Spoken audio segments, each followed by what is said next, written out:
Welcome to the Chewn podcast, where real topics are discussed by fake individuals with fake opinions. Even if it's the host or the guest, don't take them seriously. And if you do get offended, guess what? Shit happens. Leave it below in the comment section. Let's roll.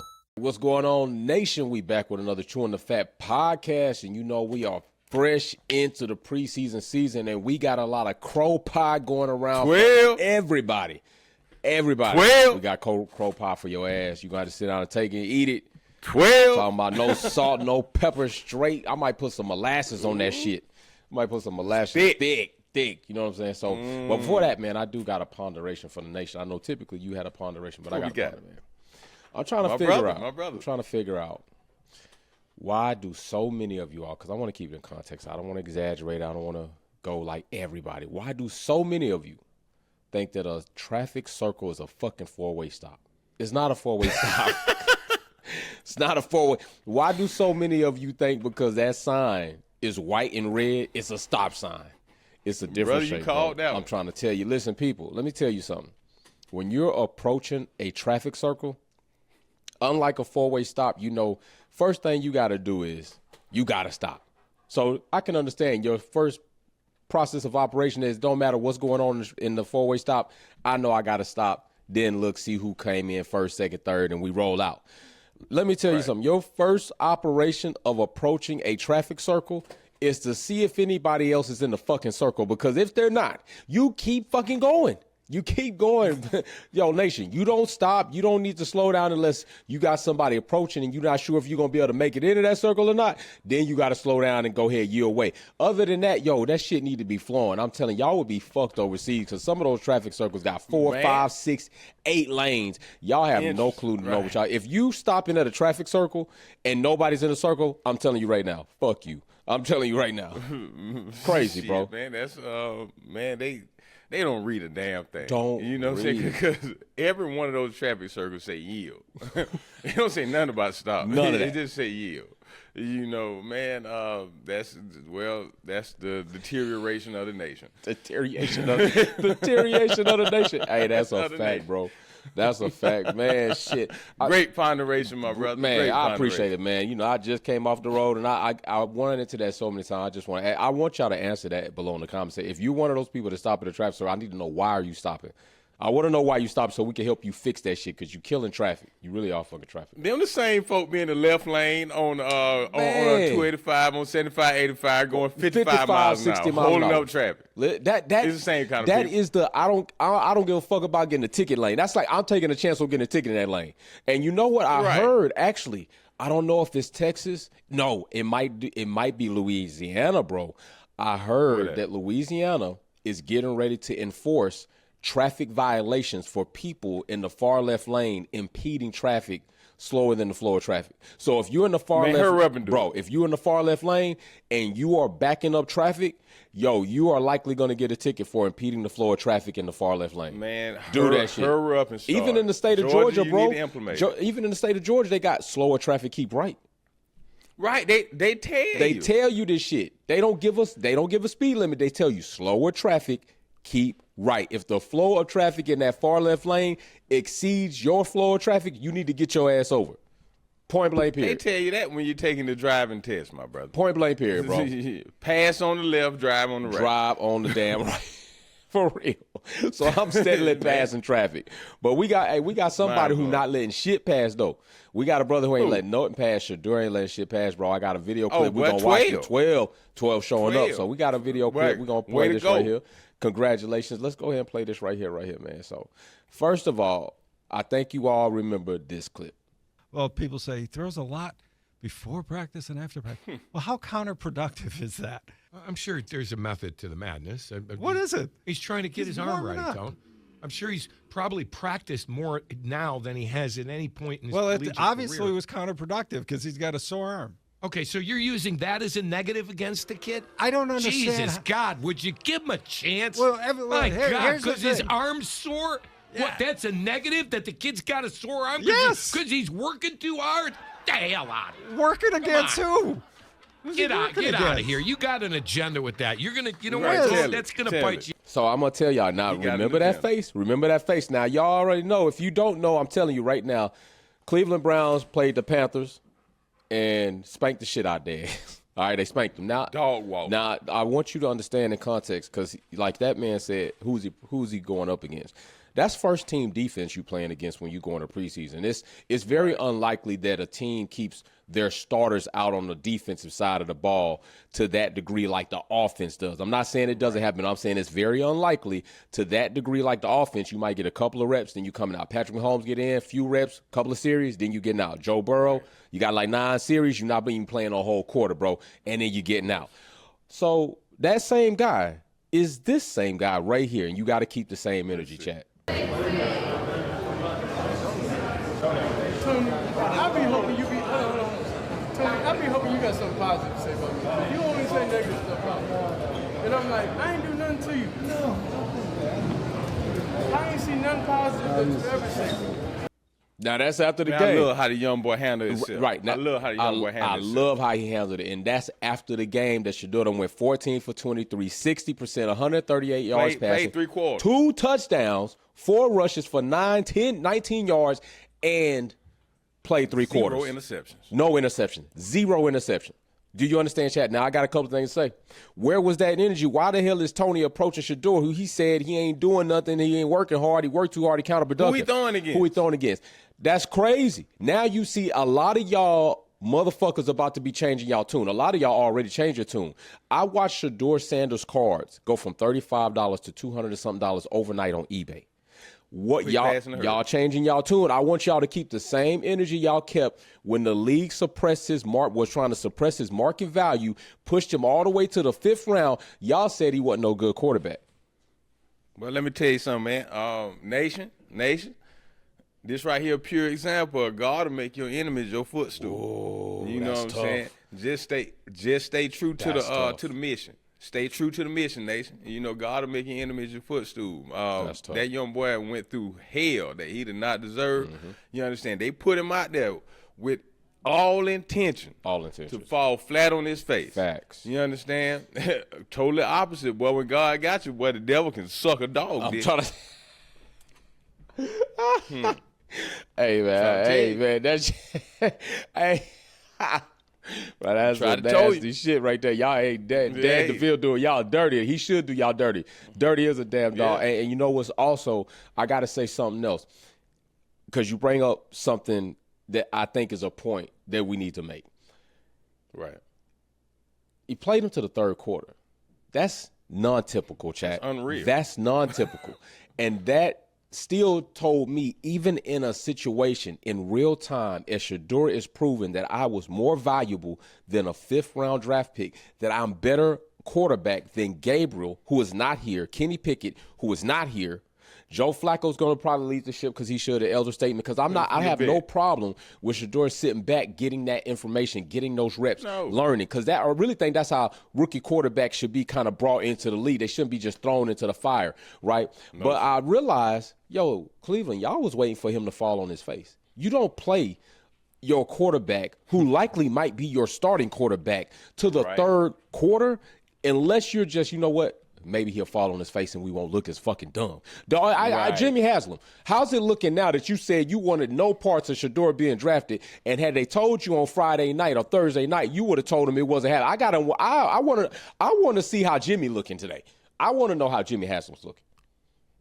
I'm gonna tell you what.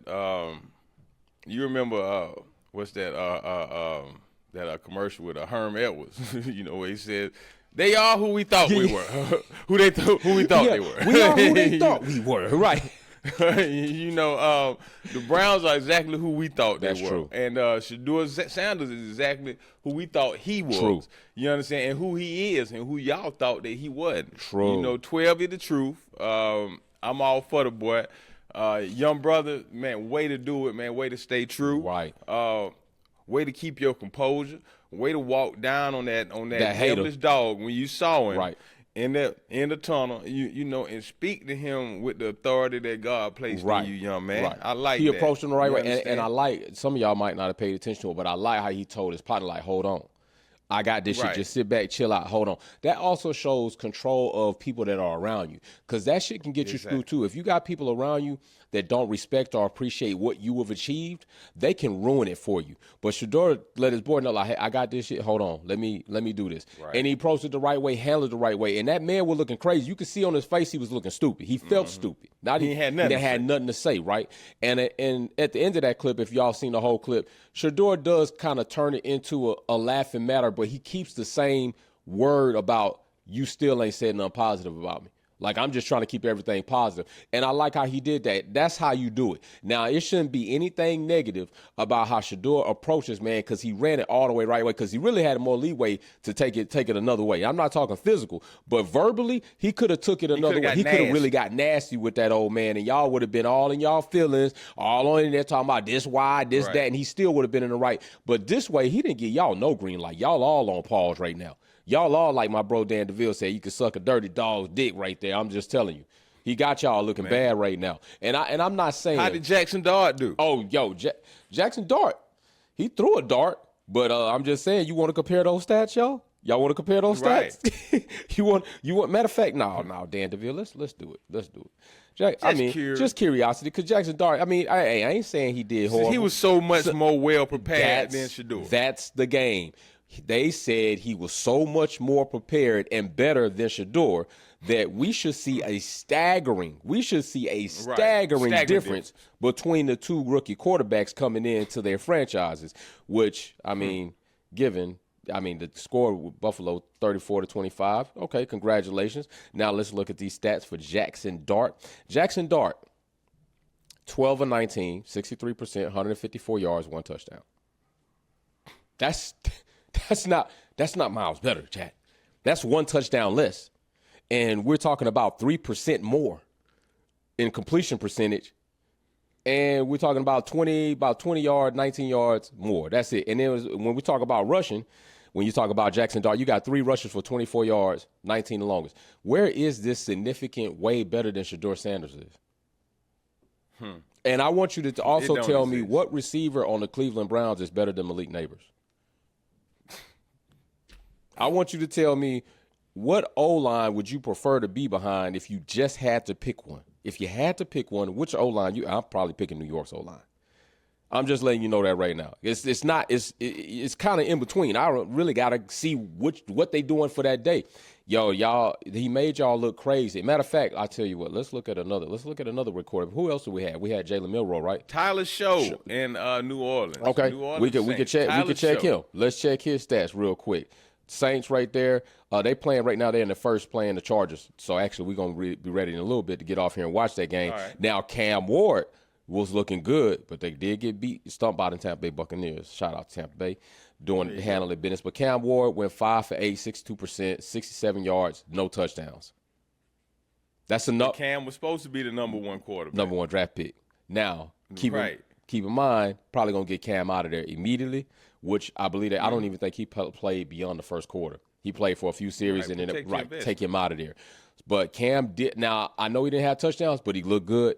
He looked poised. He looked sharp. Right. Balls looked good going into the receiver's hands. All of that. Somebody who surprised me thus far, because we still got games today. Somebody that surprised me thus far, bro, was Milroe. Jalen Milroe? Yeah, out there in Seattle. Yeah, bro, he surprised me, man, because a lot of if you had listened to a lot versus watched him in that game, you would have thought it would have looked bad. He looked more composed in that game, bro. Still playing like himself, but he was throwing some nice passes out there, brother. Milroe looks solid. Coming along. I think Seattle, depending on how he keeps going, because come on, let's just keep it real. Sam Darnold, he's gonna be serviceable. He's not going to make a tremendous amount of mistakes. He has been known to crack a little bit in those tight moments. Right. Let's keep that above. Right. But as far as regular season, I'm going to give him props based off what he did with the Vikings. But Milroe, that might be your franchise guy. Now, we do have an obscene amount of criticism going out here for AR-15. I'll call it AR-15, Anthony Richardson over there at Indianapolis Colts. Now, I understand AR probably made a quarterback's mistake on the coverage. They playing 5-man pro. But there are a couple of other things that happened in that process that could have alleviated or avoided him getting blown the fuck up. Now, y'all got to keep in mind, he's been getting blown the fuck up by this O-line. It's been desolate, okay? Don't forget, he came back from injury playing, got injured in a game, and they put him right back out there on a quarterback run. That's not taking care of your quarterback. And I think a lot of people are also forgetting, you do know AR is just, I think he's a little younger, or he might be younger than Cam Ward.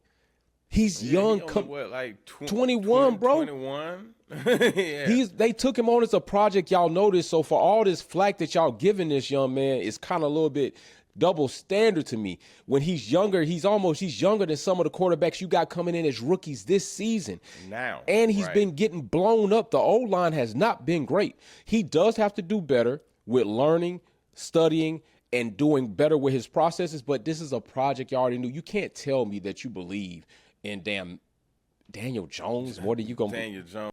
All right, I'm back, bro. There you go. Yeah. So the safety out of... Yeah. That safety out of Notre Dame, man, for the Falcons. You know, when that boy's out there thumping. Man, that boy... You seen him. You saw him. I did see him. What are you expecting from your Falcons this season, though, bro? Shit, man. I see 11 plus game. For real. 11 plus games, man.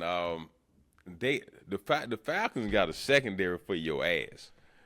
You understand? And the biggest problem that they've had over the years is they haven't been able to get pressure to the quarterback so that secondary can go to work. True. You understand? True. This year right here, they got the pressure. They got the pressure for that front ass. You know what I'm saying? Okay. They got the pressure, so them boys finna go to work back there. I love them, man. I love what I see. Now, I will tell you what I saw as well. What's that? Brother, the NFC South is the Falcons for the taking. You understand? Now, I will say this. Are the Bucks. I don't know about the Bucks. Are the Bucks, man. I will tell you now. I will tell you. It's going to get ugly between the Bucks and the Panthers. It's going to be an ugly fight for second place, man, because them Panthers ain't look half bad. No, they did. They did. But Bryce Young looked like he coming on, and then that boy T-Mac, that long joke out of Arizona, T-Mac. Bro. Tetrarone Macmillan. Yes, sir. Bro, you ain't lying about that. People looking for his rookie card for real. Like, he might be something. And you know what? This might be a reemergence for Bryce Young. He went through some things last season. He might reemerge this season. I know we were already talking about other destinations for Bryce Young, but I'm not saying I want to see him leave without a job, but I would like to see him have a nice year and then somebody else pick him up. Just the same way as Shedeur, bro. I would like to see Shedeur before the season even start. I would like to see a team be like, yo, y'all got him 5th round. Hey, we'll take him. Miami. You know, if you ain't want him, you know, your owner said he ain't want him, we'll give you a 4th round next year. Y'all can take him. Miami Dolphins.